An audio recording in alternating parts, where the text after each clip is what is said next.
making two-sided copies.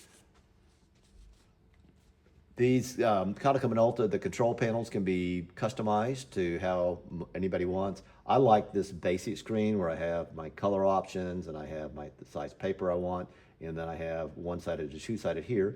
There is a basic mode, and you can do it from there as well. I prefer this particular screen, so I'm going to show it to you using this screen. So here I have 3 originals, and I want to turn those from one-sided originals into two-sided copies. So I have page 1 and 2 when I'm done on one sheet of paper, and page 3 hanging out by itself.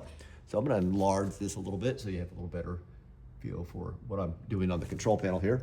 So here, I don't want one-sided originals to output of one-sided. I want one-sided originals outputted to two-sided copies. So I'm going to take my originals now, put them in the document feeder.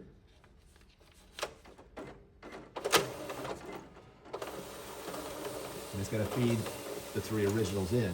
When it feeds page 1 and page 2, they're going to be in the front and back of a piece of paper, and then page 3, it's going to print out as a one-sided copy as I would want. Now I just printed those in black and white. I could have done them in color and so forth, but again, I defaulted the machine to print in black and white, so that's why it printed that out. So here I have page 1 and 2